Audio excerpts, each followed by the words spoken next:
Nestle depends upon agriculture, and agriculture depends on a thriving natural world.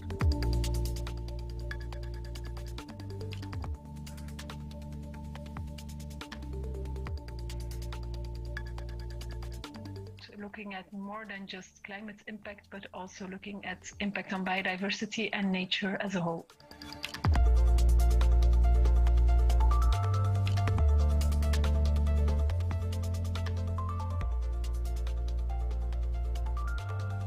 The science cannot be clearer on the urgency of taking action for nature.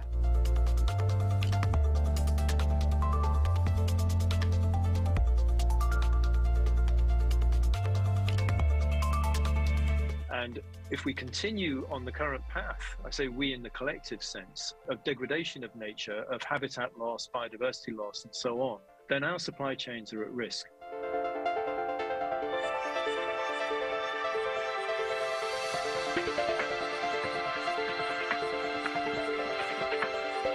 The situation where we are consuming more than what natural capital can regenerate must be resolved as soon as possible.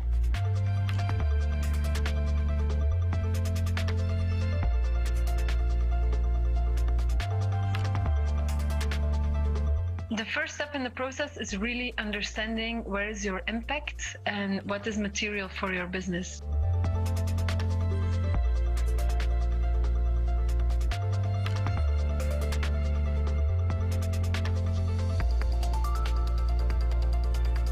Well-designed frameworks and methodologies can help improve a company's own initiatives and make it easier to learn from the best practices of others.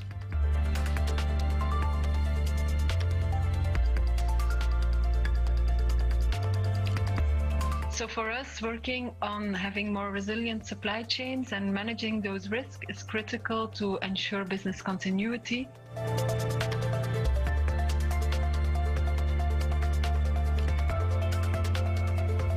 The time is now for nature to be integrated into business strategies and for organisations to recognise the value of nature to their business.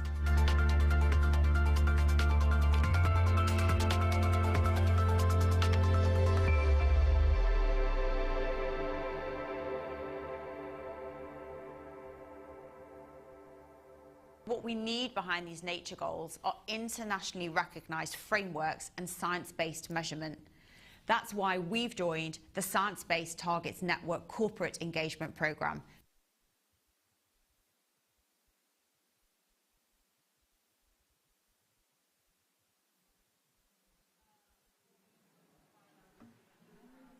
Monday.com makes GANs great.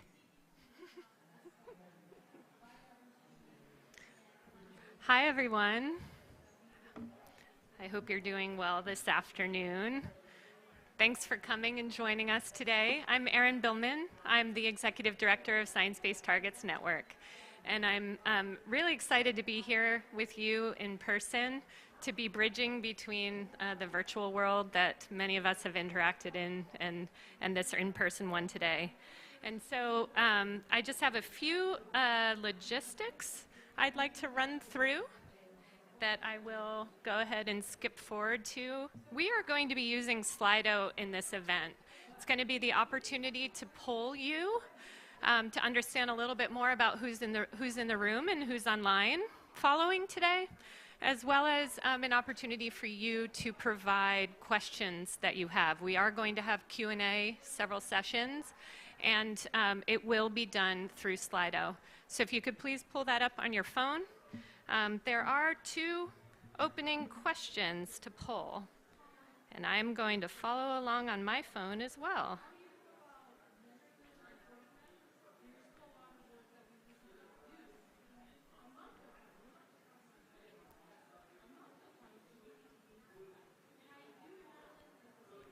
So hopefully you're seeing on your phone 2 questions. What type of organization are you? And how familiar are you with science-based targets for nature? And I'm watching real time. Thank you for putting it up on the screen, team. great to see a mix of first our target audience for this session, which are in fact the companies, as well as the nonprofits who are key to being both existing partners that form SBTN, as well as to help amplify our work, and other institutions that are going to help influence. Familiarity, somewhat. Okay, that's very helpful. We've got some very as well. For those that are in the somewhat and very category, please bear with us. We do want to make sure a standard level setting is done that will make brief and then get deeper into the content quickly. So if we could go back to the slides now. Here's what the session looks like today. We're going to be hearing first about the science behind science-based targets for nature with a speaker who I'll introduce momentarily.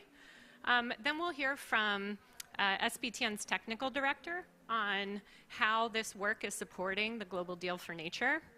We will have a corporate panel. I'm jumping ahead. First, we'll have an interview with Alpro about their experience working with us, and then we'll have a corporate panel. And as I mentioned before, we will have Q&A at several points throughout, so please do use Slido for that purpose when the opportunity presents itself. We don't have another poll here. Did I go forward by accident? Okay, there we go. So, just a bit of context setting. We all know why we're here in terms of nature loss and biodiversity loss in particular. And it is having an incredible impact on human communities, which is in turn having huge implications for our economy.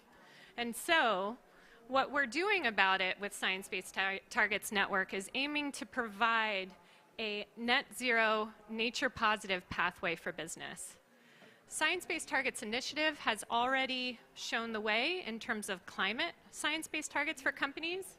We are expanding on that to beyond climate, all the aspects in which a company is impacting the planet, as well as beyond companies to cities. Our focus of our current work is on the company side, but we do like to make sure that full picture of cities is included as well. Happy to discuss that with those that are interested offline, but today we will focus on companies. When I say we, who do I mean? Science-Based Targets Network is not a standalone institution. We are a collection of the key leading NGOs and scientific organizations and other organizations teaming together to develop the guidance, methods, and tools for companies to set science-based targets. The power is in the partners. We have the founding partners shown on the page. There are many other partners that are part of SBTN. They're the ones that are leaning into doing the work of developing our content. Together with the other key initiatives in the space, Business for Nature, Capitalist Coalition, TNFD, WBCSD, World Economic Forum, WWF, we have aligned on high-level business actions for nature that is meant to be an entry point or a gateway for companies to understand how this all knits together. So hopefully at some point while you've been here, you've heard about the ACT-D framework, Assess, Commit, Transform, Disclose. SBTN is primarily because of our mandate on the guidance for setting science-based targets, focusing on that commit bucket, although to do that well, we have enabling guidance across ACT-D. And so that was meant to be just a very brief foundation setting. Now we're going to get into the agenda itself for the session, and I would like to introduce David Obura. David is a member of the Earth Commission, as well as a leading scientist from Kenya. He will tell you more about himself. The Earth Commission is the sister component of Science-Based Targets Network within the broader Global Commons Alliance, working on some of the scientific foundation that SBTN is using. And with that, David, and you can just scroll forward to that. Okay, thank you very much. Good afternoon, everyone. It's a pleasure to be here. So I just have a few moments to tell you about the Earth Commission.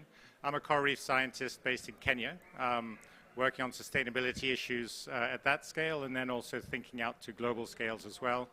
And it's been a great process trying to understand how we can do the science we do in the Earth Commission and feed it into practical applications through SBTN. So the Earth Commission is a group of 17 international scientists. We're co-chaired by Johan Rockström, Jyoti Gupta, and Dahe Kin. We've aligned ourselves or organized into 5 different working groups looking at various aspects of planetary boundaries based on that framework and trying to understand how can we bring these planetary boundary concepts into tangible areas for companies and cities to use in understanding their contribution to remaining within limits at the planetary scale. So we have the planet there. We've conceptualized this as safe and just boundaries. Now this has taken about 3 years of work to get through all of this. So it's been quite a long time and a very heavy process. We have extended the planetary boundary concept to its origins, which is really the Earth system boundary concept. And I think that's a bit more of a scientific definition of that. But then also not just understanding about the stability of the Earth system, but once we have stability, is that just for everyone on the planet, and assuring that safe limits are also just. And then we pass that work on to SBTN, as we'll be doing in coming months and years now as we move forward. Now, just a quick word on what the safe and just mean. So on the right are the Earth system boundaries we've been looking at. I'll come back to those. But the safe side of it means looking initially at a fully planetary perspective. So there are thresholds or limits, such as for temperature, as we understand very well, that if we exceed at planetary scales, that will have impacts across the planet. The point about these thresholds is that they're not targets, of course. They're limits. You want to stay away from them. So can we identify a safe buffer or guardrail to stay away from those thresholds? And then a particular dynamic of many of these systems is these tipping elements. There are large regional or global scale tipping elements, such as the cryosphere, the ice systems, that have such a profound impact on the global climate that if they do go past the threshold, there may be cascading impacts on other tipping elements in the system and very rapid changes that we may not be able to reverse back through. So that's very concerning, trying to understand those dynamics. And then on the just side is we may be able to, for example, stay within 1.5 degrees if we stop all fossil fuel use immediately. But there's many countries in transition and societies that don't have alternative fuels. They can't access other fuels perhaps through cost reasons, or they're not available locally. So is it really just to make them go through that? And there are 2 levels of justice we consider of no harm and also access, sort of a dignified life. Now, we looked at 8 Earth system boundaries. I focused on the biodiversity ones, being a biodiversity scientist, and I'll go into a little bit more detail on what that looks like, digging into those. And the other ones will, of course, be of interest to companies and cities working in different areas as well. We looked at 2 complementary synthetic measures. So one is looking at, particularly at the global scale, these intact large ecosystems that are critical for planetary level functions, such as carbon sequestration. So we understand that quite well for the Amazon rainforest, for example, and the importance of that system in regulating climate change.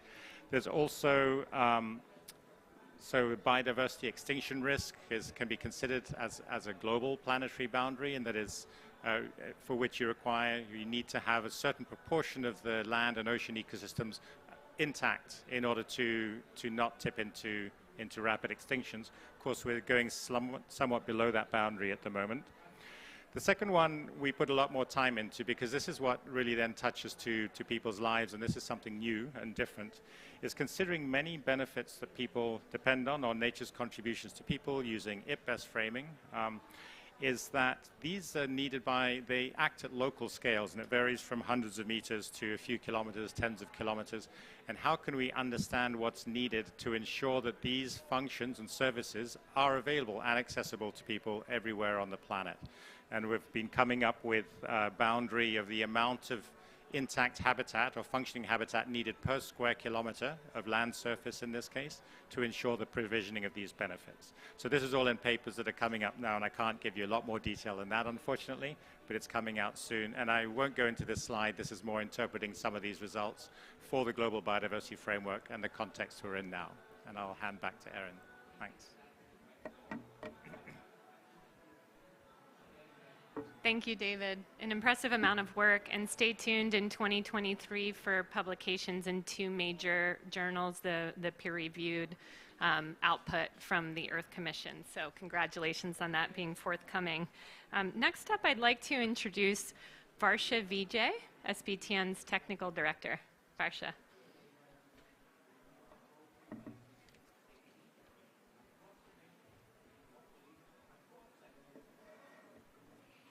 Thank you, Erin, for that introduction, and David for that really excellent, I think, context setting of the science behind science-based targets.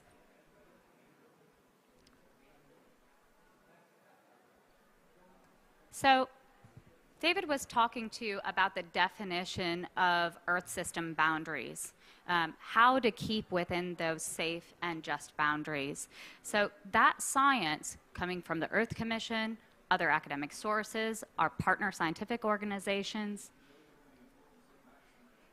is accompanied by identification of the ideal state of the environment, the ideal state of nature in locations where the company works. That value is then compared to these systemic boundaries, some of which are identified at the global scale and often need to be kind of translated or identified at a local scale using other modeling approaches. We then think about the amount of change that companies need to make to their pressures. And this is a really core area for SBTN's value in this space, is that we're really addressing those primary drivers of biodiversity loss. We've heard context on the urgency. And so understanding how much each actor in a space, here thinking specifically about the companies we work with as end users, need to contribute towards achieving that target is really what the science-based targets are all about. And we're doing that through a 5-step framework. We start first through the assessment of impacts. And that's really important. Here we're talking about materiality of the economic activities of a business, applying an environmental and societal materiality perspective. Using that information, the company looks at where they're working and prioritizes action based on what's most urgent for action for nature. Moving forward, they set targets in line with the guidance we described, incorporating the best science to make sure that those targets are measurable, actionable, and time-bound. That process is all validated. And so that's a really important step towards accountability in this space, making sure that it fits exactly with this guidance and is sound science when applied. And of course, in doing this, we're kind of addressing that dual challenge of making sure that our guidance is both scientifically rigorous and applicable to our end user community, to make sure that that target is not just set and left, but it's acted upon and measured against, so we can track progress to make sure that we're meeting our targets in the time frame set. SBTN approaches are being developed across Earth systems. So we're thinking about reducing carbon emissions, preserving freshwater resources and water security, supporting biodiversity and ecosystem services, preserving and regenerating land systems, and eventually, through our work on oceans, securing healthy and diverse oceans.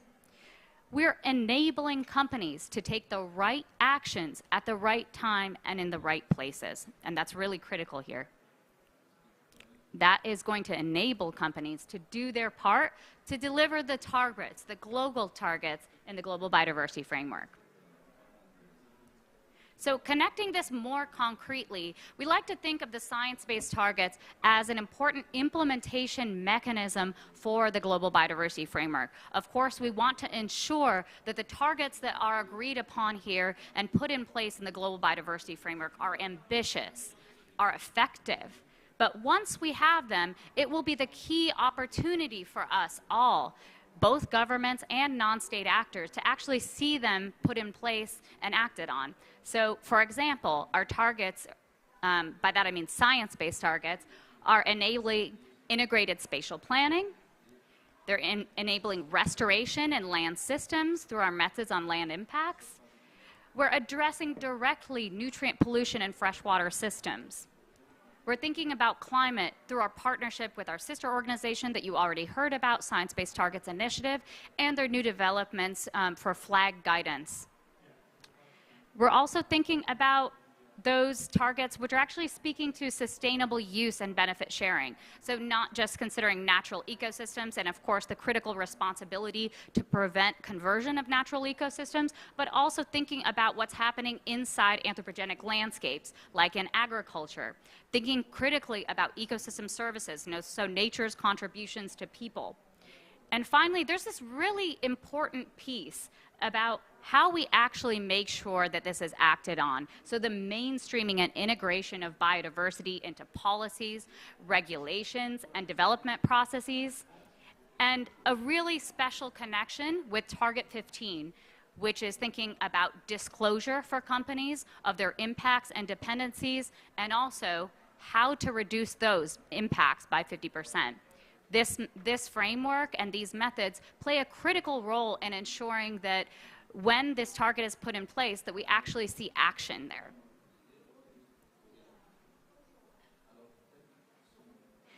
So we started with this approach of our mitigation hierarchy, focusing on reducing negative impacts, moving through actions to increase positive impacts through regeneration and restoration of natural ecosystems, and through all of this, envisioning a world where we are taking action.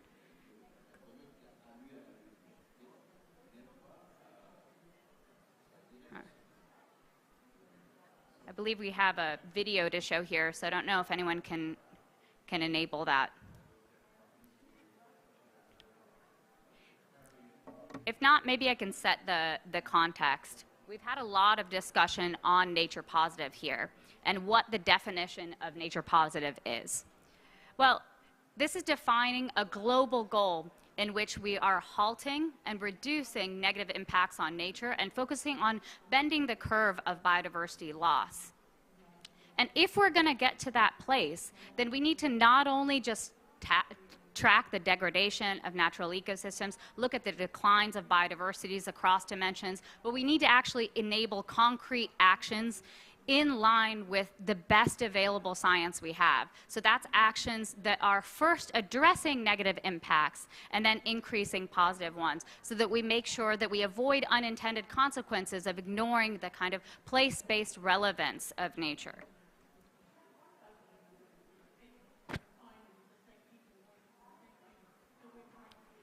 So what can you do right now?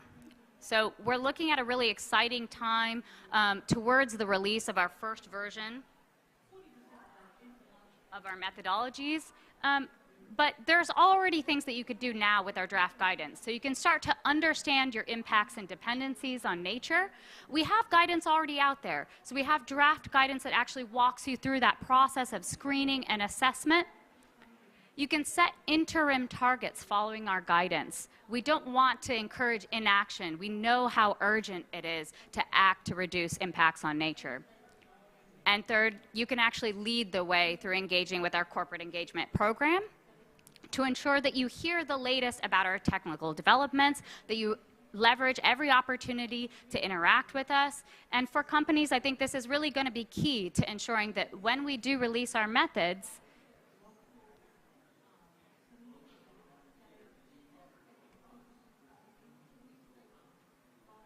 I don't know if anyone can advance the slide for me. Okay. Well, when we do have these methods released for freshwater systems, for land, and like I said, already through our connections to our partner organization for climate, that you're able to leverage the guidance. Over time, This is just our version 1. So you can see right now that we present this systemic perspective across Earth systems, and that will only continue to grow with our guidance. We're looking forward to further developments in the marine space, to advances in our coverage of biodiversity. And so with that, I'd love to hand over to people who have experience of actually using our methods. And thank you all very much.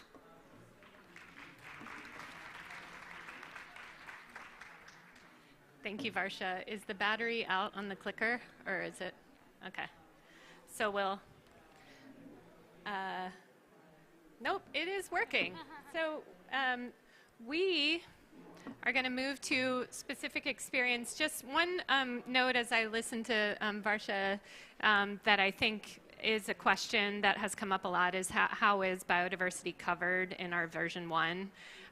And while it's grayed out on that slide for version 1 because we don't have biodiversity specific target setting methods. However, our methods cover some of the most important drivers or the areas in which companies impact biodiversity, like land use, like freshwater use, like nutrient pollution, as well as using biodiversity data integrated into our assessment and prioritization steps.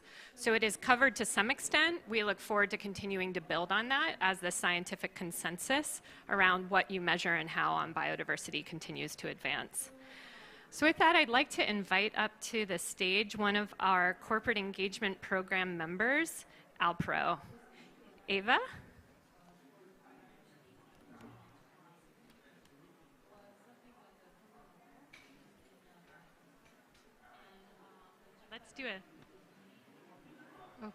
Let's do a test. Hello. Yeah. Are they both working? Great. Okay, so let's start with just, I'd like to give a little bit of an overview. So we have Ava de Keyser, who's the Senior Sustainability Manager, Plant-Based Europe for Alpro. If you're not familiar with Alpro, Alpro is a plant-based brand of Danone, producing plant-based alternatives to milk, yogurt, desserts, and cream, and was founded in the 1980s.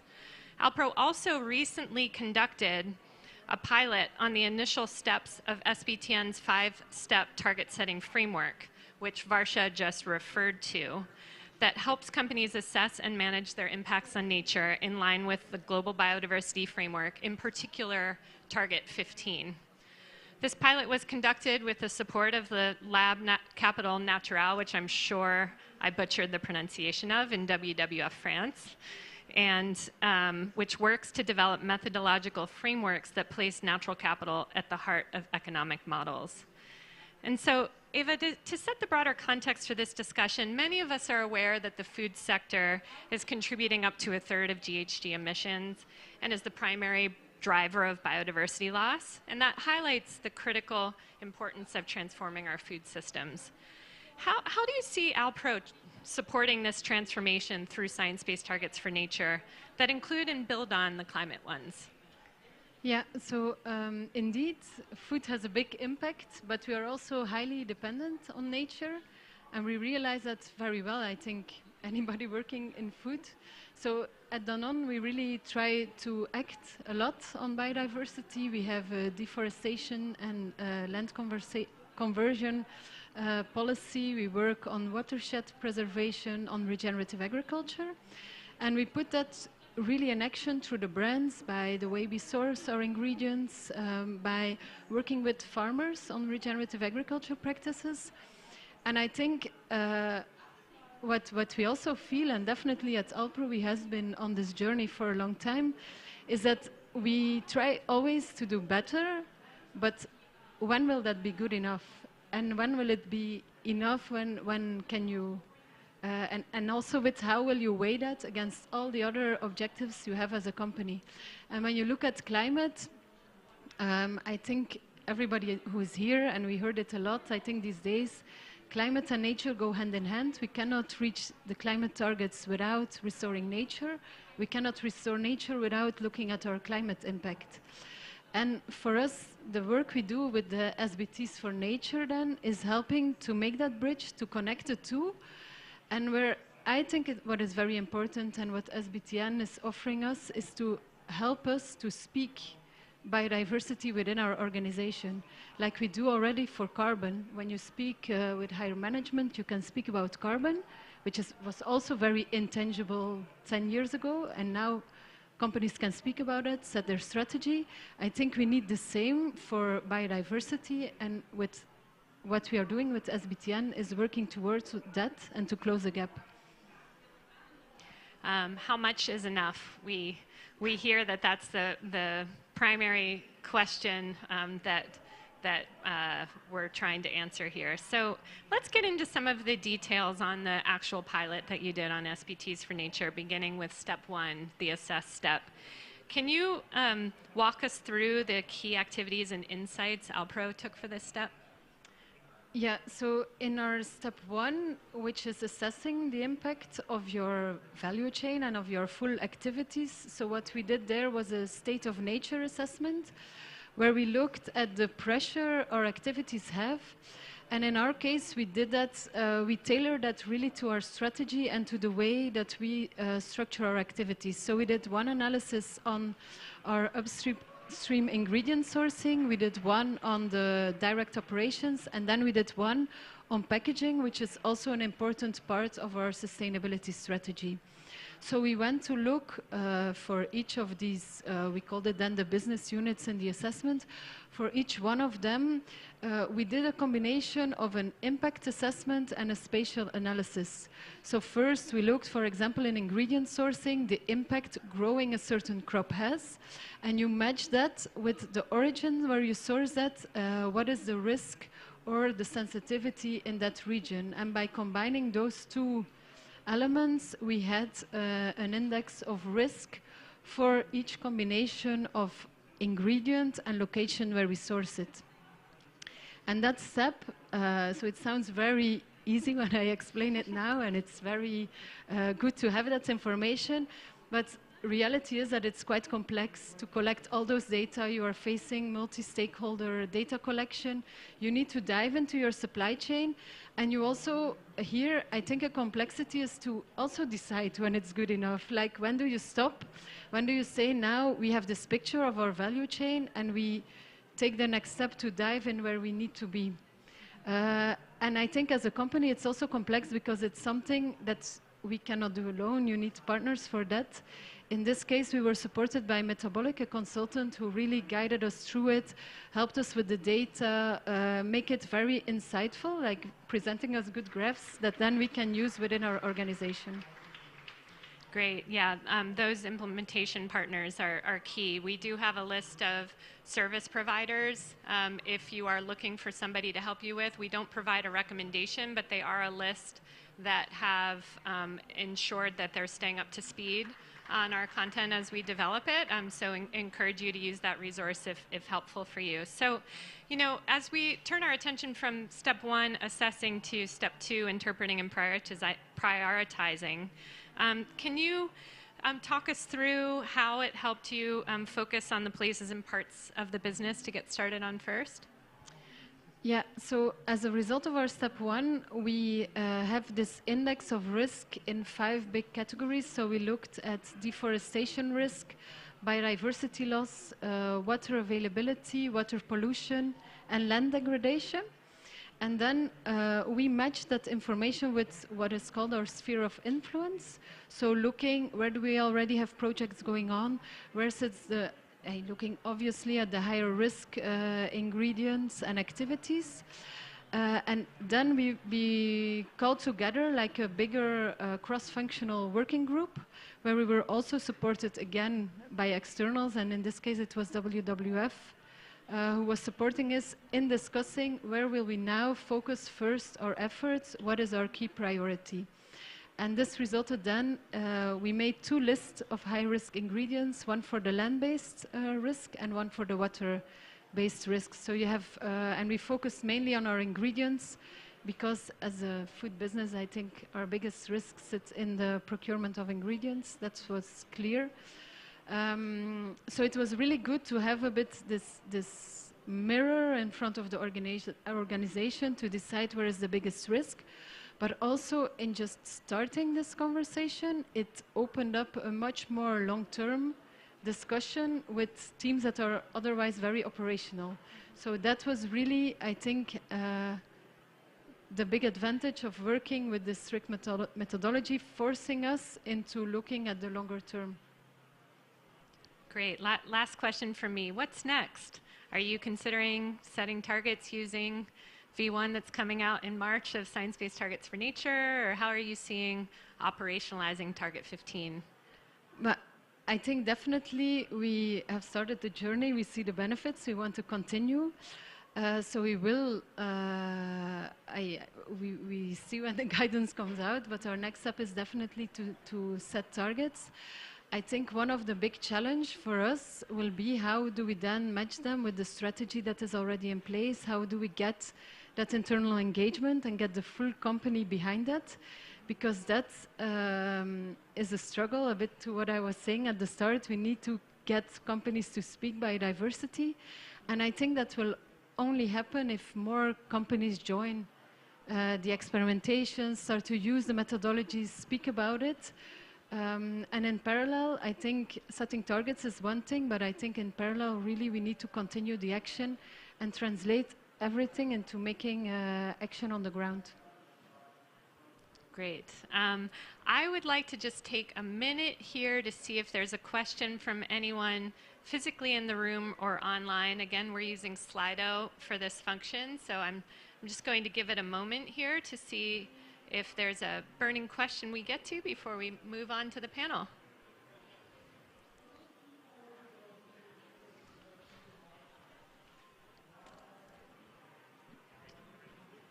Oh, thanks, Gerard.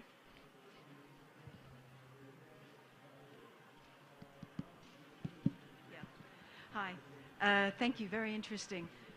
And I really picked up on what you said about within an organisation being able to talk to climate is now relatively easy, and nature biodiversity is not so easy, and in our organisation it's the same thing. How have you approached that internally?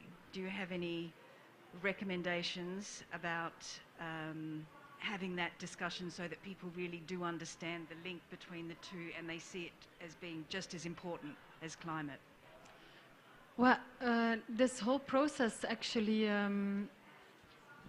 helps us a bit to what I was saying, like to make it insightful, where sits your impact, and to open up the discussion. I think it really helps. And in that one, I think it's very important to find a balance. Maybe you can do a very high scan of where your impact sits, bring some examples. Next to that, I think what is being discussed here, the framework, if we can get if we can get an agreement globally like that, it will be almost automatically that companies will start speaking about it. And that's a bit, I think, what's also missing in climate. You can speak on the Paris Agreement, you speak about a 1.5-degree pathway, and everybody knows what you are talking about. And we need that kind of language on biodiversity. I think the first step is just to speak about it and to start finding moments to bring it, maybe on the back of climate, link it to that one, to your targets, or yeah, hopefully to the framework soon. Great, thank you, Eva. Please join me in thanking Eva for being brave and letting me put her on the spot. And now I'd like to welcome up to the stage our panel. First, our moderator, Nadine McCormick, who is manager with Nature Action at WBCSD. We also have Renata Pellini, the nature lead at Wholesome, Cristiano Lamarca, the head of environment at NL, and Claire Lund, the VP of Sustainability for GSK. And Nadine's going to have her fangirl moment first. Wow, that's really cool. Look at you all. So yeah, my name is Nadine McCormick, World Business Council for Sustainable Development. Before I come to our wonderful panel here, just to kind of put this session in context and why this conversation is so important. Who was at the last session at TNFD SBTN? Who managed to get in? I think it was quite full. Oh, That's good. Oh, good, because some you won't get too much of a repeat. One of the key oh my God, I have a mask on. Somebody should have told me. One of the key messages that was shared, a recurring theme, is accountability, right? We know that business needs to take action. We know there needs to be high ambition.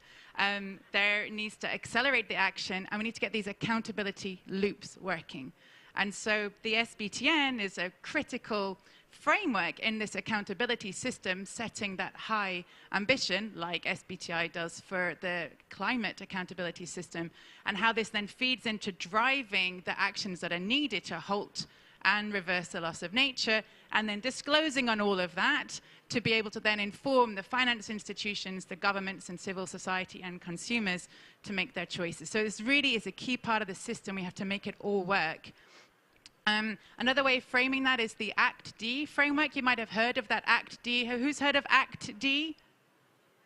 That's not as many as I was hoping. Okay, so assess, commit, transform, and disclose. When you look at what we're asking companies to do, to assess all their impacts and dependencies in their direct operations and upstream and downstream, and then make science-based targets, and then transform the whole company and their value chain and disclose on all of that, I think you can appreciate this is quite a tall order. It's absolutely what is needed, but some of you are companies are like, actually, how do I do that? We did a poll a couple of days ago, whatever day that was, and we had a poll in the room, how many companies or the companies you're working with are starting their journey, are developing, or leading and advanced.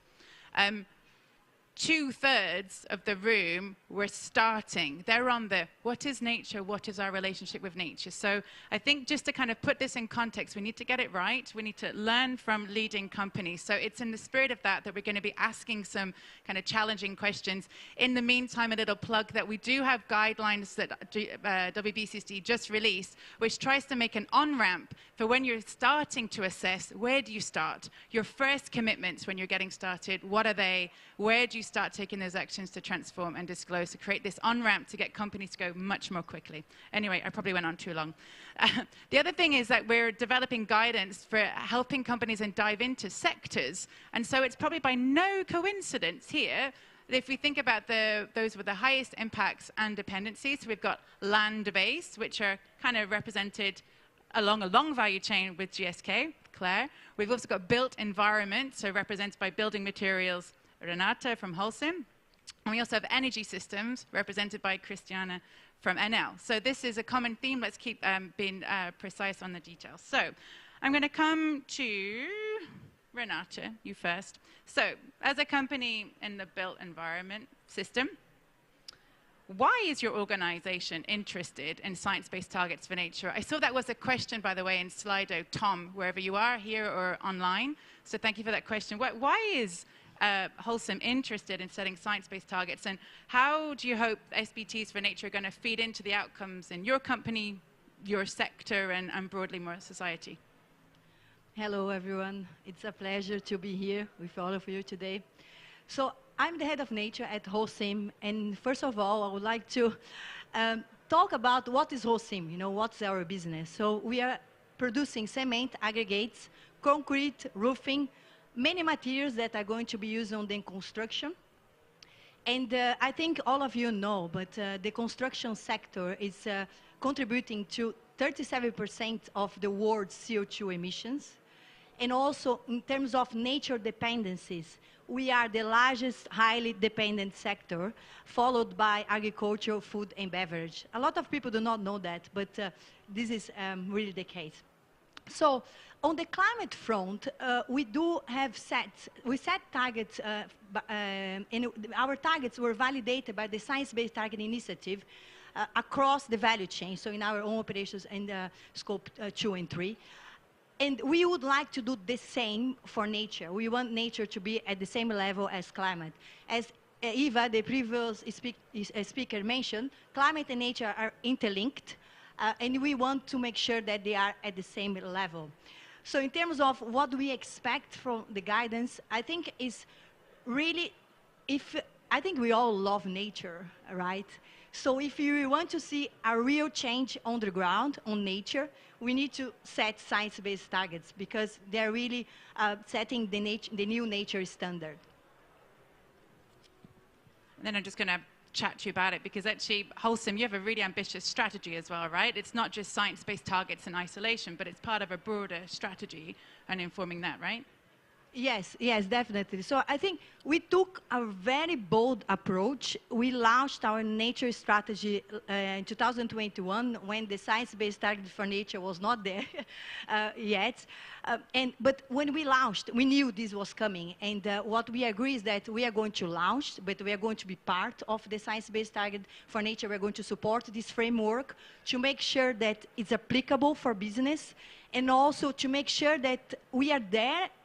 We are flexible enough to adapt in case we need to adapt our targets.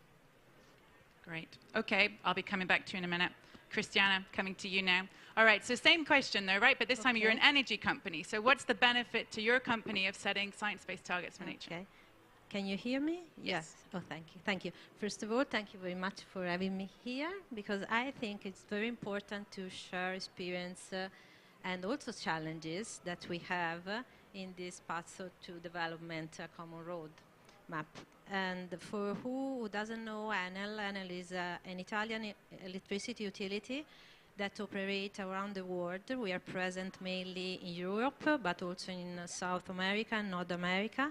We manage energy production, distribution, and services, also e-mobility infrastructure. And now we are operating 50 gigawatt of renewables, and by 2030 the group expects to reach a total renewable capacity of 150 gigawatt, tripling the 2020 portfolio.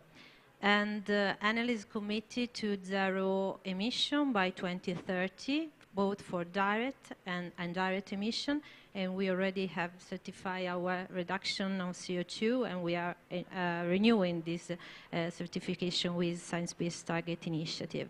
Enel is also committed preserving biodiversity, and the reason I'm here, not only because we depend on nature, but mainly because we impact on nature, generating a risk, financial and transitional risk for our company, and a loss for the people that we live, the community that we live with us. For the reason we recognize the importance of steering the decision-making process through the definition of specific target. And this methodology will provide a detailed guidance for the companies who are willing to set the target specific for each pressure that are material to their business. And this is very important for us. As a utility, we have a material contribution primarily towards greenhouse gas emissions. And of course, we have the target on this, but we also are material on water use for cooling and for power generation, hydropower, and land use change, having a so huge pipeline in solar and wind installation. And the outcome that I expect from the application of this guidance is an effective, robust, and also practical support for all the companies that want to start this journey, and also an help that we need to deal with the complexity of our boundaries. Thank you. No, I like you way you've framed the lesson in there already. So actually, any company can get started. That starting point is actually the materiality. Yes. And, that came up in our conversation this morning, our TNFD piloting workshop, right? There's no point setting a target if it's not on the things that are material, right? So, yeah. That's true. Yeah, and then this is the first step. Yeah, and it's gives it a way to break down that complexity. So yeah, no, really good. All right, I'll come back to you later. Claire, it's going to be the same question. So yeah, GSK, why? What's the value to GSK for setting science-based targets for nature?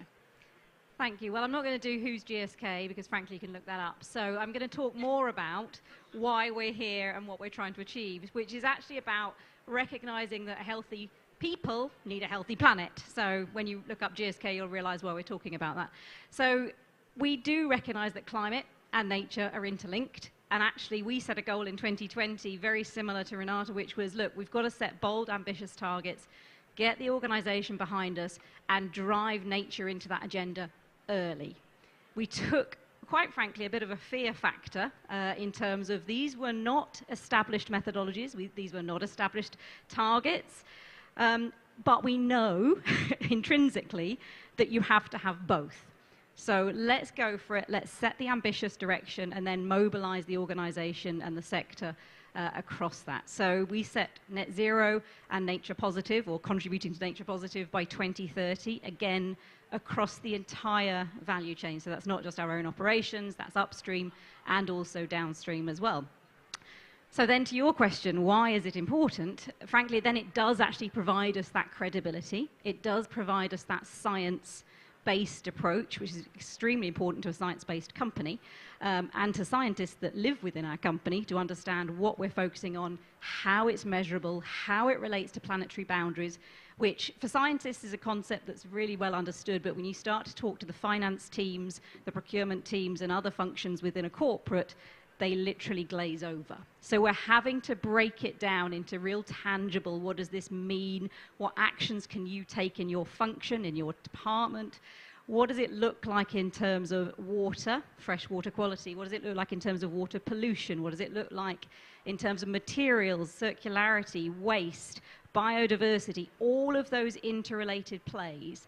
So for us, being part of the early adopter pieces on the science-based targets, is putting that framework around it so that you've got the guardrails, as it were, to actually know where to go and how to drive towards that. It doesn't mean that we're stopping the actions and the programs we've already got in place.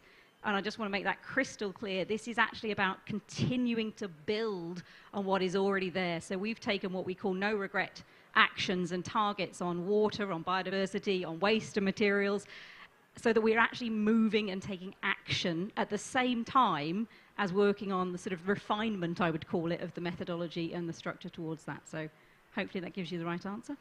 It does, but actually there's two anonymous questions in here. If you want a shout out, put your name, and I'll do a shout out to you. But two people have asked related questions back to this benefits here.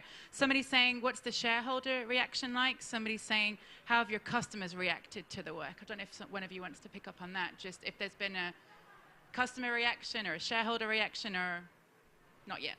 Maybe I can comment on that. In terms of investors, we are seeing more and more questions on nature. Before I was on climate, but now I'm participating in many more calls with investors and meetings with investors, and they are asking, what do you do in nature? And some of them are starting to understand and ask, is this science-based, or are you part of the science-based target for nature? Are you part of the TNFD, Task Force on Nature-Related Financial Disclosure? So I think it's starting. It's a journey, but I can see a change from past years to now. I can take also. It's the same for us. Also, in my experience, a lot of investors ask us if we are committed and ask us if we are joined and we are developing the process with TNFD on science-based target. So we had a lot of, for the first time in my life, I had a discussion with the investor directly, joined by my team, because they were not able to answer, of course. So is moving and pushing. Well, I'm going to answer with the progressive investors and shareholders are getting this, which is fantastic, and we're having some very positive conversations with those. We're actually still having to almost educate non-progressive asset owners and value-based shareholders. So I think there is, that movement is coming, which is extremely important. We're part of the working group on TNFD as well, of course. So it is coming from that lens. It needs to come more, because that actually does support corporates very much as well. And I would say that our customers, by the way, are patients. So I think most people who have ever had any form of respiratory illness or anything like that know the connection intricately with nature and health already. So that awareness on a human level, I think, is quite strong. So it's really building that into what we're doing as well. Yeah, great. Okay, I'll go back on script again now. Okay. So the next question is, the guidance is out there. What have you appreciated about the guidance? I think it's good to, what have we appreciated about the guidance? And let's also be honest, it's a work in progress. So, you have been testing it and we have been giving feedback back. So what have been the challenges that you've fed back to the network, and, how are we working to help them make it ambitious and practical? So maybe I'll go reverse order this time. Yeah, why not? Claire, Claire, Christiana, Renata. Right. Thanks. That way, then you have to copy all the. What do we appreciate? Frankly, the fact that it's coming out, because we have been operating a bit of an isolation framework on this without having that support from the Science Based Initiative and network. So alliances behind that are great. And I think one of the key things that we're really quite proud of working with the teams is that these are now starting to line up. Frankly, none of us in the corporate world really want more and more and more different disclosures and different methodologies, because I really don't want my team or the teams within the GSK working on additional disclosures and additional reporting. I want them working on solutions. So actually the alignment is really critical, and we've absolutely appreciated how the sort of network is really pulling that in together, and that's helping us phenomenally. The challenges are probably the same as probably everybody else is finding at the moment. Once you get past that first layer of understanding of impacts and dependencies, you then start to open an absolute rabbit warren of detail beneath that. So for us, active pharmaceutical ingredients is a compound. So think of a cake. We're now having to actually get into the flour, the sugar, the butter within that process as well. So really getting into the detail and the complexity of those origins of supply chain, and uncovering actually that the cake, carrying on using the analogy, might actually be masking some of the real detail beneath that. So actually the flour is more important than the total cake, and that's where the real impact is coming. So we're really getting into that level of granularity, and I think that's the challenges as we work through with the methodology, is really getting into that real granular, where is the real impact, and how do we work on that? And just to build on that, actually, you said in another panel before, is it 30,000 suppliers you have or something? So let's not leave it at like it's really complex. What have you done about those 30,000? How have you narrowed down? Yeah, 30,000 global suppliers plus. So it is about breaking it down. So it does look terrifying, scary, and it's a really difficult world to work out how to start, but it is working through what is the first tier. So where do you start with that? What looks, frankly, common sense and logical? So, where we've got paper, right, well, that's clearly a deforestation risk. So let's start going down that pathway. So it is using the first framing is common sense to filter that. The next framing is getting lower and lower and lower. So we've actually started, beyond all of those 30,000, we've actually started with 12 high-risk materials. So you do start to funnel it quite quickly. It doesn't mean we're stopping, and it doesn't mean we're only doing 12, but that's really how you start to focus it down and narrow. And again, part of this is build on this, build the journey, build the understanding, and actually share. So one of the areas, it's not just our own impacts, and you're probably going to come to this, it's the wider sector, the wider ecosystem that we live in how we really work with the partners in that space as well. Cool, thank you. All right, Christiana, what do you appreciate about the guidelines, and what challenges have you come up against that you fed back? First, what I appreciate most was the ambition and the coherency of the guideline. What, ambition and? Coherency. Coherency. I say well. Clarity. Clarity, maybe. Yeah. Okay. But and also the scientific-driven approach that I hope will lead to a more comprehensive open data assessment that we need, also in a day-by-day operation that we have right now. The inclusion of stakeholder engagement in the target setting, which is very important, although as a utility we already are subject to public authorities and negotiation with the local community when we start an activities in a place, so it's something that we know very well.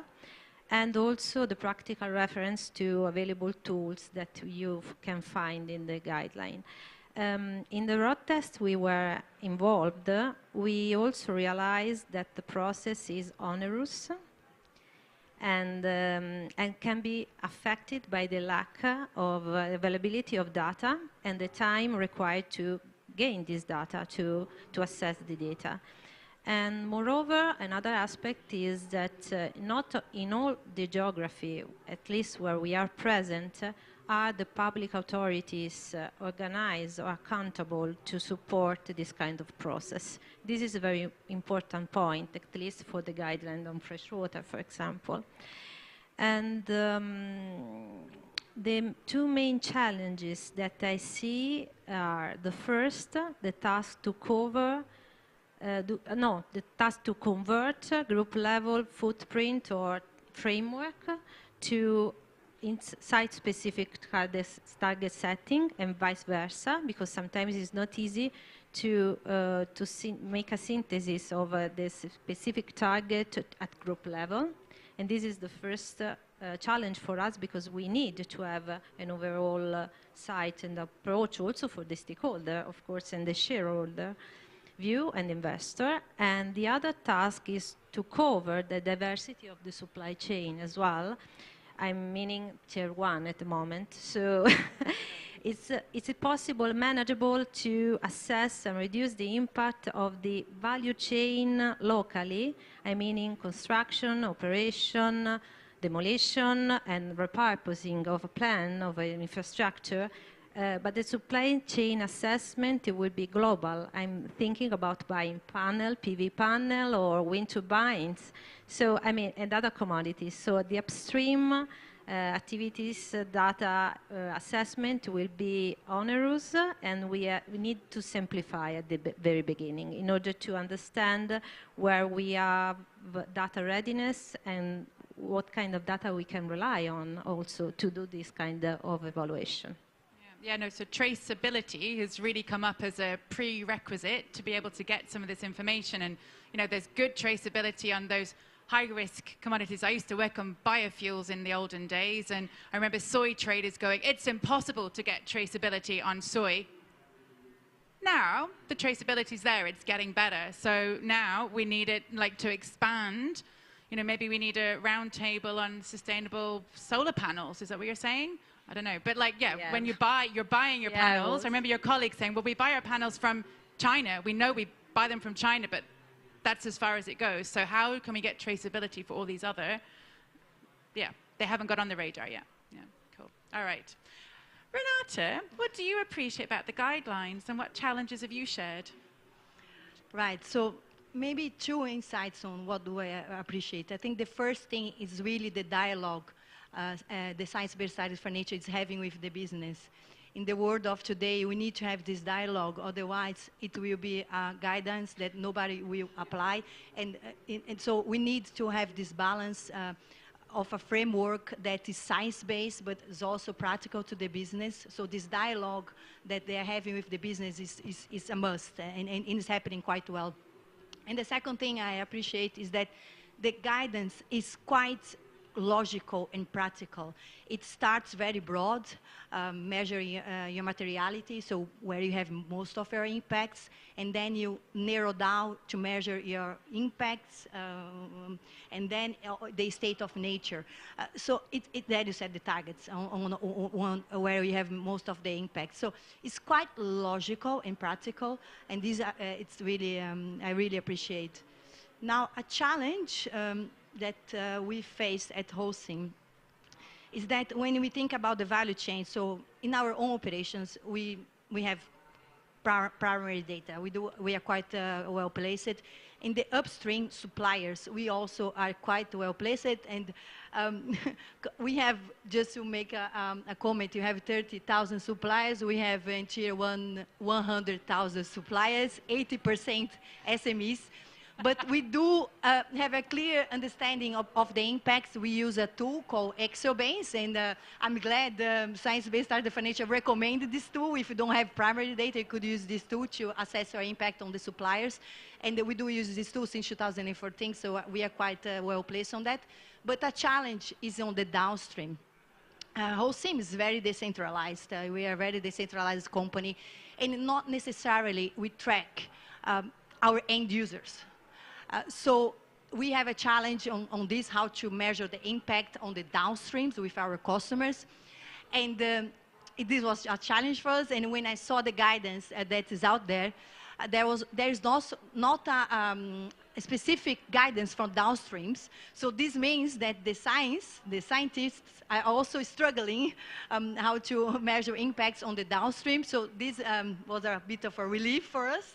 But it's a challenge, and we are happy to work with Science-Based Targets for Nature to find the ways to measure downstream impacts, because we think it's important and we should include in our targets. Yeah, no, great. And you've actually brought that back round to your first point. The benefit is actually working this out together. This is complex, and actually working together, we can try and find some of those answers. It actually gives me a nice segue to also shout out to the corporate engagement program. So I asked the team the latest numbers. How many partners are there in the corporate engagement program? There are 179 right now, comprised of 99 companies and 60, oh, damn it, I've left it on that, 60-something partner companies. Can we just do a little raise of hands, actually? How many companies here are in the corporate engagement program? Ooh, cool. All right, so have a little look around if you want to talk to somebody in the corporate engagement program. If you're a partner in the corporate engagement program, put up your hand. What? Okay, that's not many of us. All right, okay. So we're the ones who are also engaging in the content and then bringing it back to the companies that we're working with and helping them understand, because, yeah, it's a learning journey. It's like a book club, basically. Here's the reading list this time. Let's see if we can get what's our feedback on this one. So maybe you could be the 100th company in the corporate engagement program. If you want to join the corporate engagement program, Jess, stand up. You can speak to Jess. All right, we've got some nice questions coming in. Remember Slido, the code is SBTN, very cool code. I'm jealous, I didn't know you could do that. Let's see, there's loads of cool questions in here. There's one from Anonymous on the TNFD SBTN alignment. So I'm following on that, following on the investor question. So how does your work on TNFD and SBTN align in practical terms? And where are the gaps? I don't know if one of you want to take it.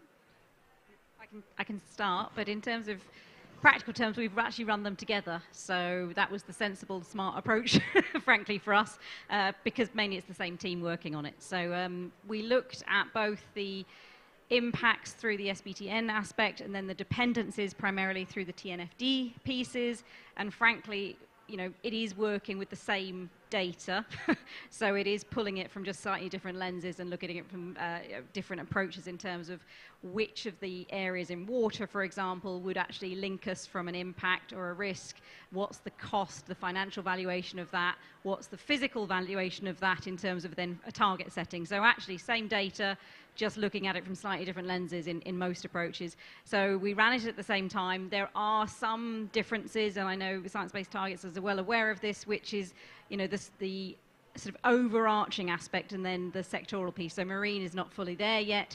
And of course, we know we've got some areas that we've got to work in that space. And to Renata's point about the downstream as well, we're not ignoring that. So we are actually already building that in as we go. So I think there are some, running it in parallel is absolutely smart, but there are still some gaps in that space. But again, it comes back to we're not waiting until those gaps are fully filled. We're actually looking and applying the logic and the sound thinking around that as well. Maybe I can complement. I think the TNFD is a risk management and disclosure framework. The disclosure part, there is a set of targets that needs to be disclosed. And there is where the Science-Based Targets for Nature helps. But there are other disclosures in the TNFD that it's not really related to the Science-Based Targets for Nature, like governance disclosures and other type of disclosures. So they are different. They are very complementary, and I'm glad they are also working together to speak the same language. And the same thing as Claire said, whole team, we decided to join both together, and it was a very, very smart decision. And one recommendation I give for companies is to have one person join both together, because this really helps to be efficient, to connect the dots easier, and also to be there in the front of the new nature standard that's coming up. Go, Christina. Yes, I can add to this also that with science-based target, we can use the materiality evaluation to build on the risk assessment that we have in TNFD. So, I mean, what we are doing to do a sort of materiality with the leading of the guideline or science-based target, and then evaluate our risk and opportunities analysis about what we are materials, so we can build on each other. And so this is, but it's real that also the final goal is different. So in one case we have to define our risk, mitigate the risk, and disclose about the risk, and in also financial terms. In the other case, we have to set science-based targets specific and monitor the improvement of nature of that site level. So they are different. True. Yeah. Okay. And yeah, it's maybe a good reminder back to that ACT-D framework. It's really clear, like if you're thinking, oh my goodness, I'm bamboozled with all these tools, but what's your question? What do you need? And is it about really like setting targets, like the clues in the name? If is it around disclosures? Well, I suppose they do risk assessment too, but really think about what is your question and recognizing there's different purposes. There's a lot of other tools out there as well, especially when you look at sectors and that earlier stage of maturity in companies, so more easier to access tools. What we're talking about is really like, you know, the creme de la creme, you know, like these are the advanced ones. So yeah, just having that in mind if you're trying to navigate the tools. So I have another question. I think it was another anonymous one. A minute, let me just check. Yeah, I think it's back to like how you get this through into your companies. I mean, this is partly, these are technical challenges we're talking about. There's also a huge change agenda here, an organizational change agenda. So, who answered this? Who asked this one? Oh, yeah, it was Ed, the biodiversity consultancy, shout out. Claire made a good point earlier about trying to get that internal company support. What have been your challenges internally? They all laughed, did you see that? What have been your challenges internally, and how are you, have you overcome them, or are you in the process of overcoming them? Who wants to take that one first? Go, Claire. Well, I can jump in, and apologies for those that heard me say this a couple of days ago, but part of this actually is a mindset shift, and it's a cultural change. So actually, while we want the science, we want the methodology, we want the credibility of the right direction, the right targets, it's also about changing people's consciousness to bring in nature, biodiversity, water, into thinking for normal business decision making. So there is a huge change program about bringing that into sort of, like I said before, about procurement colleagues or finance colleagues or HR, and actually really bringing this home to what it actually means for them. So part of the job that we're doing at GSK, and we do have huge C-suite support and pressure, frankly, to make sure that we're delivering against the commitments we set, which is fantastic. So we've got that top-level support and drive, but we're now getting into translating that to what does it mean for those various departments or various people that can actually affect change and deliver that. So again, TNFD has actually been a great help on that, because that has really woken the entire finance community up, which is fantastic. They're fully embedded and really driving that through as well. Procurement, we've got colleagues really actively driving this now with our suppliers. We've got teams working on products which are looking at the avoid, reduce pieces that fit within that as well. So it's the change program is really a huge momentum. So it is a mindset shift, but actually part of the job we've been doing is translating it in terms of, well, what does that mean if you're sitting in procurement? What does that mean if you're sitting in choosing a supplier? What does that mean if you're looking at a product or a landscape? And actually helping that unlock that consciousness that you were probably already thinking about nature. And I used this example recently where engineers are already looking at how to optimize processes. Well, that's normally energy. Now they've added water, waste, materials. Oh, and look at that, biodiversity. So actually, you've got a lot of that thinking there, and you've got brilliant people, especially in our organization, doing a lot of these programs. And we've now added that consciousness to it, and it's actually given them amazing permission to actually, well, I've always thought about doing this brilliant circularity with solvents project because it probably would have saved money, but now I've got the lens of it's actually a really positive nature benefit and a climate benefit, which is two sides of the same coin. Can we move forwards on this now? So it's really unlocked a lot of opportunity within the organization for us as well. Anyone else want to answer on change? No I can complement. I think the main challenge we're facing at Holcim is really to put nature at the same level as climate. because everybody understood in the building material sector that climate is important, and we are really tackling the right way. But nature, we need to raise the bar. We need to showcase that it's important, as the same, that has the same importance and should have the same attention as climate. And to Claire's point on the leadership, I'm glad that at Holcim we do have leadership behind. I report directly to the Chief Sustainability and Innovation Officer, which is here in front of us. And this is quite important to have this leadership endorsement because you find easier opportunities to expose what you do and what's the importance of this for the senior leaders. Great. Okay. Do you want to answer or do I move on? Yeah, good. So I have a bit of segue into procurement. So Anonymous asked about those smaller companies in the supply chain and which function would you invest in when staffing up the company then to start that process in the supply chain? Is it, well, is R&D, supply chain, procurement? Like how are you, when you're engaging down in the supply chain? So it was in the food sector, but you also mentioned you have even more suppliers. So when you're then skilling up in the company, where do you need to invest to do that? Procurement. Okay, there we go. That's the answer. Procurement. Okay. Supported by us, but the procurement who asks for evidence and document and certification and process and so on. So the procurement has to be engaged. And it's not easy.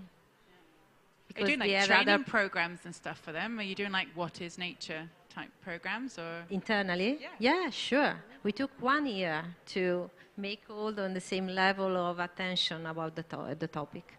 And now we're starting working at group level and also at business line level with engineering and the procurement and so on.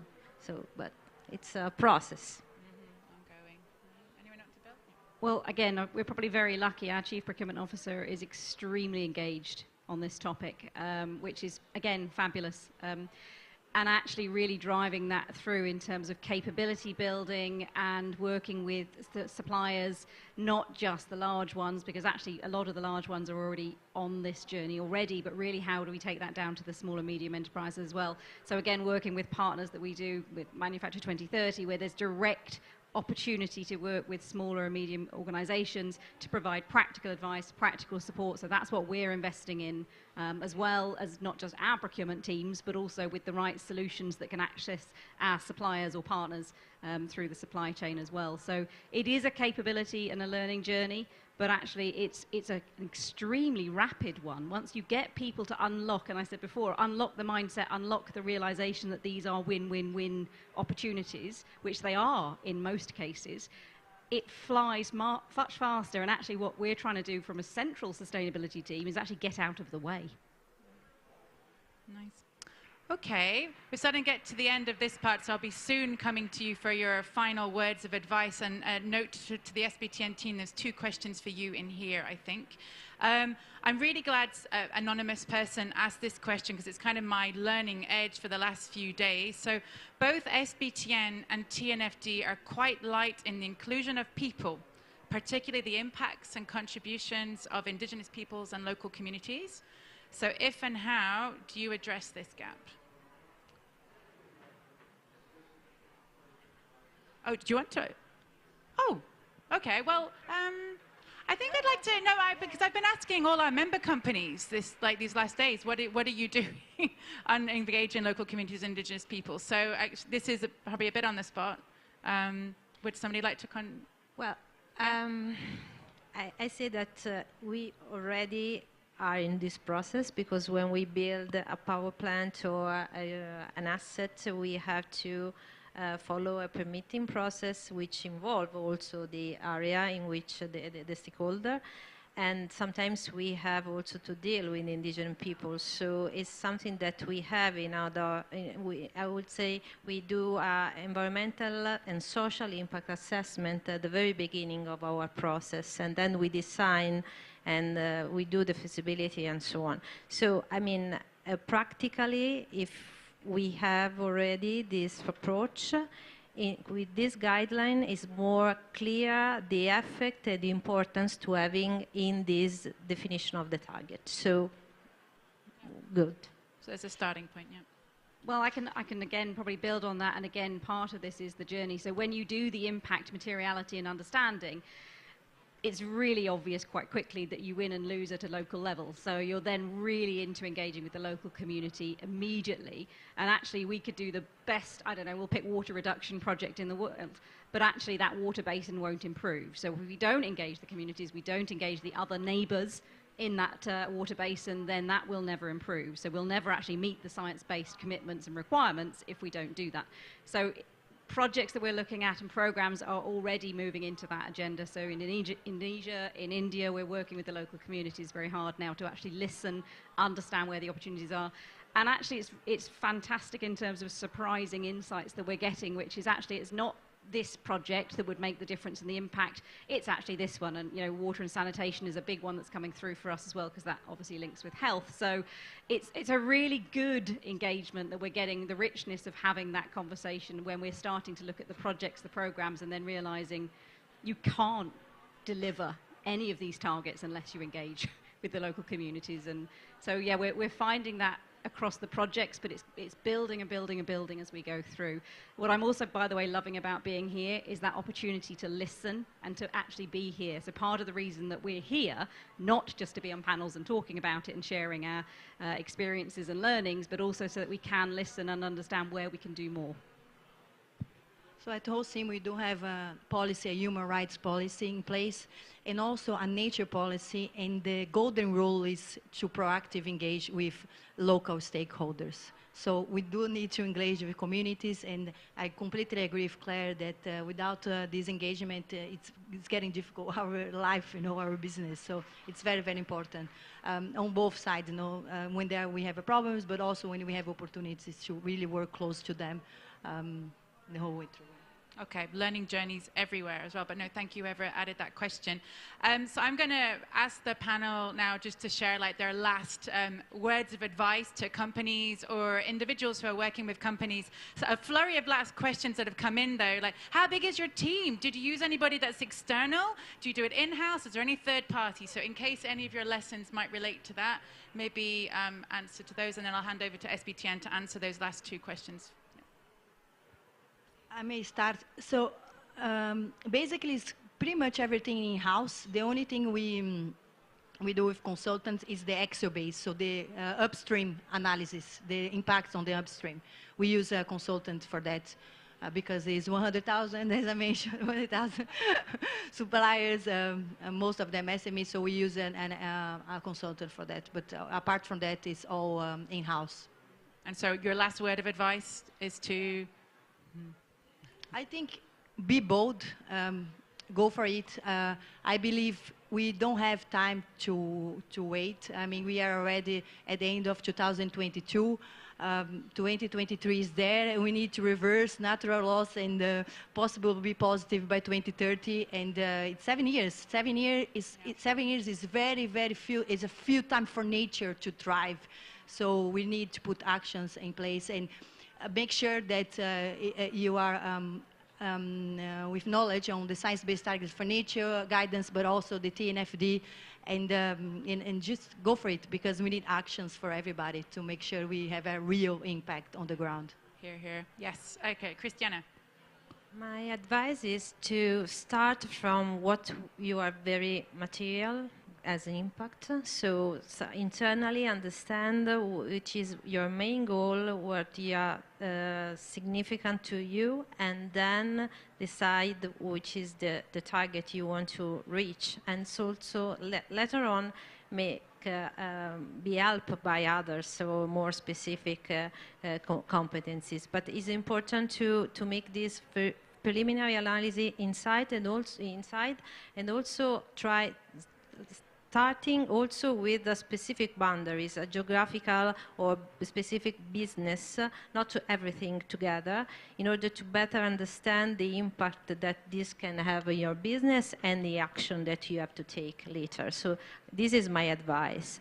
And of course, it's different for the dimension of the company that you have.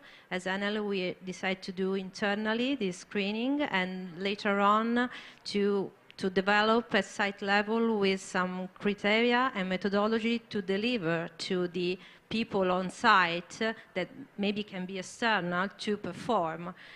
A smaller company can have a problem to do this, but anyway, start from one part and then decide how to increase the perimeter. Very wise words. Yes. Build on that. No pressure. Well, I was start was probably my first piece of advice, but the other one is start asking the right questions. Because often when we start and the question around how big's the team and how do we work with partners, we do absolutely work with partners. We do work with suppliers. We do have a team. We have teams now across the company as well, nested within, like I said, procurement and finance as well. So it's not just about a central sustainability team. It's now building that across the organization as well. But where a lot of it started from after the materiality and sort of starting work on stuff was actually asking the right questions. You know, is that supplier sitting in a water-stressed region? Very basic question, but it starts to really trigger the right people asking or thinking about the right thing, and then it starts to open up a lot of channels into that space. But there's a lot of guidance, there's a lot of allies in this space, so reach out to the leading companies, reach out to the corporate engagement network. There are support networks. You're not alone. Okay, massive round of applause, please, for our panel. Thank you so much for your honesty, your energy, your enthusiasm. Great. SBTN, do you have the questions? I do, and also a hand for Nadine, please, too. Thank you, Nadine.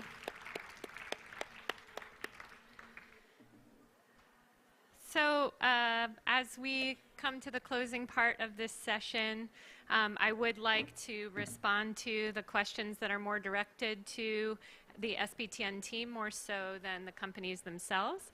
The first one that I see here is, if the goals of the biodiversity framework are not strong enough, is SBTN planning to issue more scientifically robust targets? Varsha, would you like to grab a mic?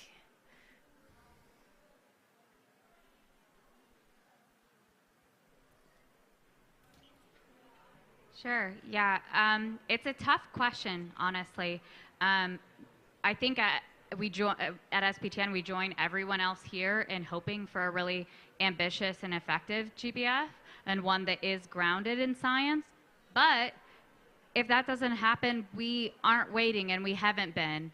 The science is really clear. It is sound. We're working together with our colleagues in order to produce scientifically rigorous methodologies, and we'll continue to do so. Where we can point to global goals and policies, we'll take advantage of that, but otherwise we're ready. Thanks, Varsha, and I would add to that the strong scientific support for stopping the loss of nature by 2030, consistent with the bending the curve, and there is already, from my vantage point, pretty unstoppable momentum toward that, and so hopefully that will be reinforced in the biodiversity framework, but even if it isn't, it will continue to be an orienting point for us. We also had a question about the inclusion of people, and Varsha, I'm wondering if there's anything you'd like to complement what you heard from the companies themselves, because I know this just came up in the TNFD session as well. Yeah, I think what we heard from the companies was really helpful perspective. There's clearly already a lot that's being done. And the first is to kind of really recognize that. In addition, we are aiming to provide additional guidance on stakeholder engagement as part of our guidance release in our version 1 of our methodologies. But humans are really an integral part of our methodology all the way through, from the connections to the global economy and to financial actors, as well as to the kind of perspectives of nature's contributions to people. So it's there, but we hope to kind of grow that portion of our methodology over time with our scientific developments.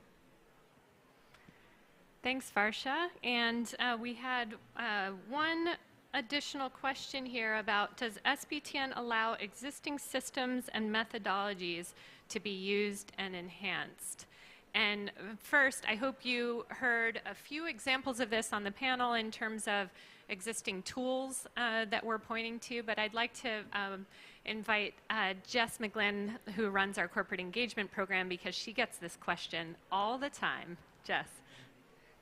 Yeah, that's a good question. Our design criteria for building our methods is to build and align with what's already out there. We really want to make sure that we're not creating extra work if we don't have to.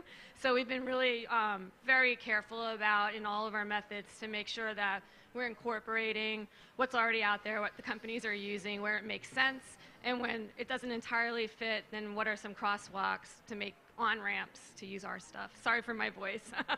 Sorry. Thanks, Jess. And I think critically we have some of the leading sector collaborations participating in the corporate engagement program, Textiles Exchange being an example, and we really rely on them for sector-specific answers to that question. And appreciate the wide tent that Jess has created in the corporate engagement program. So that gets me to my last point here, which is hopefully you heard loud and clear, don't wait. We know it's complex. Go ahead and get started.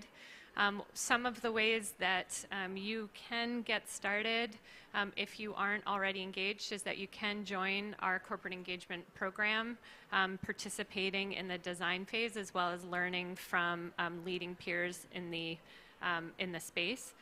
We are a voluntary initiative. It is our intention to be equipping leading companies with the right direction that signifies sufficient ambition that they should aim to meet and exceed.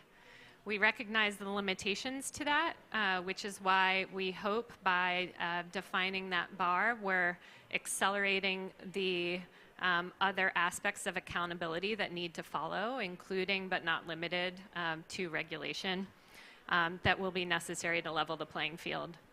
And I think you heard about the need for the close ties between climate and nature.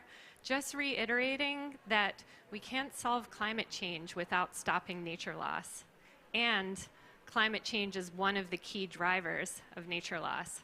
So not only should we be aiming for them to be side by side, but frankly, nature should be on top and climate nested within in terms of our mid to long term goal as a community. And so I encourage you to join Finance and Biodiversity Day tomorrow. Our goal is to emphasize that the finance sector, especially the progressive parts of the finance sector, is ready to align on a strong biodiversity framework, and that SBTN is one of the pieces of the puzzle, which is why we have been investing so much in alignment and collaboration with TNFD.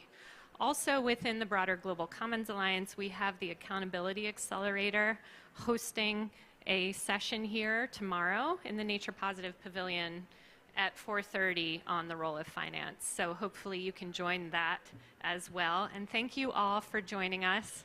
Happy to stay for a while afterwards. If you have any questions or feedback for us, we welcome it. Thanks, everyone.